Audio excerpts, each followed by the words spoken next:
जैसा कि बोर्ड पे देख सकते हैं, नेक्स्ट क्वेश्चन 12 नंबर क्वेश्चन देख सकते हैं, पढ़िए इसको क्या करा है। कह रहा है द नेट रेजिस्टेंस यानी total resistance of an ammeter should be small to ensure that. कहने में कह रहा है कि एक एमीटर का कुल प्रतिरोध छोटा हो ताकि क्या क्या सही होना चाहिए कि एन एमीटर।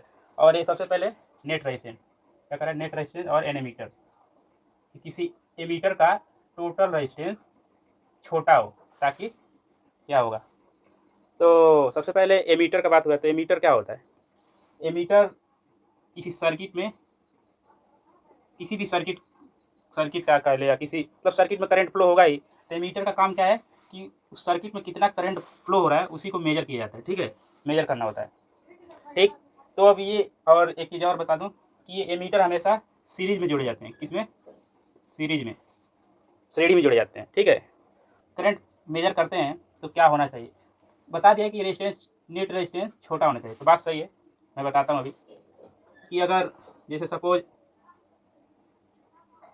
अगर रेजिस्टेंस बड़ा होगा, ठीक, तो देखिए क्या फर्क पड़ेगा। ओम्स लॉ क्या होता है, Ohm's law I equal to P बटे आर या V equal to I, R को नीचे कर दे। ठीक है, V equal to I R. तो देख रहे हैं यहाँ रेजिस्टेंस जब भी हम बढ़ाएंगे तो जब नीचे की चीज़ बड़ी होगी तो ऑटोमेटिक करंट छोटा हो जाएगा, यानी करंट कम हो जाएगा। तो अगर हम किसी सर्किट का, सपोज कोई सर्किट है, उसमें इस सर्किट का हम करंट मेजर करें, अगर उसका रेजिस्टेंस ही बड़ा हो, उस एमीटर का रेजिस्टेंस बड़ा हो, तो करंट छोटा होगा, जो कि हमारा एक्यूरेट मेजरमेंट नहीं होगा। ठीक है, तो और कुल टोटल प्रतिरोध बढ़ भी जाएगा, मतलब रेजिस्टेंस बढ़ भी जाएगा अगर रेजिस्टेंस ज़्यादा कर दिया जाए, तो ये बड़ा नहीं होगा। ठीक है, अगर ये रेजिस्टेंस छोटा किया जाए, कम किया जाए एमीटर का रेजिस्टेंस, मतलब कहने का मतलब एमीटर का रेजिस्टेंस बहुत कम किया जाए ताकि किसी भी सर्किट को सही एक्यूरेट करंट मेजर करे। तो एक्यूरेट करंट कैसे मेजर करेगा उसको देखेंगे। ठीक है, तो जैसे कहने का मतलब अगर ये कम रहेगा तो करंट से ज़्यादा फर्क नहीं पड़ेगा। ठीक है, थोड़ा भी ज़्यादा मतलब एक्यूरेट मेजर हम करंट कर सकते हैं। इस तरह दो ही कंडीशन पॉसिबल है कि जब रेजिस्टेंस ज़्यादा कर दे रहे हैं तो उसका टोटल रेजिस्टेंस सर्किट का भी बढ़ जाएगा, जिससे करंट कम हो जाएगा। जिससे करंट कम होगा तो हमारा मेजरमेंट सही नहीं होगा, एक्चुअल जो करंट होगा उसका हम सही माप नहीं कर पाएंगे। ठीक है, और अगर रेजिस्टेंस कम हो जा रहा है, ठीक, ये तो ज़्यादा वाला मैंने बताया, अगर कम हो रहा है तो करंट भी उतना ज़्यादा फर्क नहीं पड़ेगा और परिपथ का जो सर्किट का रेजिस्टेंस सेम उतना ही रहेगा जो ओरिजिनल रेजिस्टेंस होगा, क्योंकि एमीटर का रेजिस्टेंस कम होगा तो सर्किट का जितना रेजिस्टेंस होगा उतना ही उस करंट मेजर करेगा। ठीक है, तो एमीटर का रेजिस्टेंस हमेशा कम होना चाहिए, इससे ये निष्कर्ष निकलता है। तो ऑप्शन में क्या दिया, पहला दिया है it does not get over heated, ये अत्यधिक गर्म ना हो। तो ये अत्यधिक गर्म ना हो, तो ये जब रेजिस्टेंस छोटा होगा तो हीट यहाँ होगा ही नहीं। सेकेंड करें it does not draw excessive current, अत्यधिक धारा न खींचे।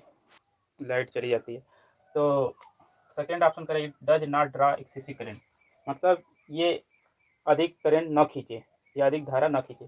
तो जैसा कि एमीटर मैंने बताया सीरीज में जोड़ा जाता है और एक करंट मेजर करता है, तो सबसे पहले ये करंट खींचता नहीं है, एमीटर का काम करंट खींचना नहीं है, करंट इसकी इनसाइड फ्लो करता है।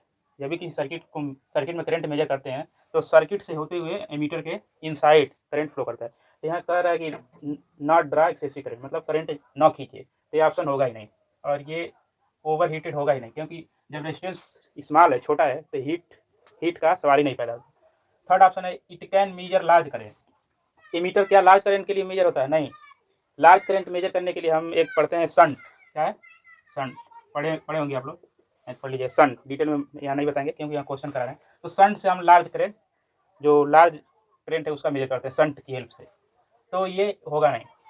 बच रहा लास्ट ऑप्शन, यही आंसर हो। ये क्या कर रहा है, it does not appreciably change the current to be measure, यह मापी गई मतलब जो मेजरमेंट करने वाली जो करंट होगी उसमें काफ़ी हद तक क्या अधिक मात्रा में, एप्रिसिएबल काफ़ी हद तक या अधिक मात्रा में चेंज नहीं होगा, बदलेगा नहीं। वही चीज़ है, मैंने कहा ना कि रेजिस्टेंस जब कम होगा तो करंट ज़्यादा इफेक्ट नहीं होगा और वो बदलेगा नहीं, तो यही होगा राइट आंसर, यही होगा। बोल रहा है कि नेट रेजिस्टेंस अगर स्मॉल हो तो किसी मीटर का हो, ताकि क्या हो, ताकि वो ज़्यादा मेजरमेंट बदले नहीं, एक्चुअल मेजरमेंट हो। जैसे कहने मतलब यहाँ में एक ये थियोरेटिकल नहीं समझ में आ रहा है तो मैं एक छोटा सा एग्जाम लेते हैं, एकदम क्लियर हो जाएगा। ठीक है, देखिए ये अगर ये ओम्स लॉ है तो अगर ये विदाउट सर्किट का किसी अगर हम मेजर करेंगे तो कुछ आएगा। सपोज वोल्टेज कुछ होगा, 10 वोल्टेज मान लीजिए, 10 वोल्ट, रेजिस्टेंस मान लीजिए 5, तो कितना आएगा, 2 एम्पियर आएगा ना। अगर यहीं अगर भी ठीक, और R प्लस RA कर लें, कुछ एमीटर का रेजिस्टेंस होगा तो वोल्टेज उतना ही रहेगा। एमीटर का सपोज कीजिए 5 और ये एमीटर का 0.1, ठीक। तो 0.1 करेंगे तो कम करेंगे तो ज़्यादा फर्क नहीं पड़ेगा, अप्रॉक्स कितना होगा, ज़्यादा 0.1 करेंगे तो बहुत मतलब, लेकिन अगर इसी 0.1 को अगर हम 2 कर लें, 1 कर लें, बढ़ा दें, यानी एमीटर का रेजिस्टेंस बढ़ा दें तो 5 to 7 हो जाएगा, तो 10/7, तो ये बहुत ज़्यादा अंतर दे देगा। 7 में डिवाइड करेंगे तो लगभग कितना होगा, मतलब पॉइंट में आ जाएगा, ठीक है।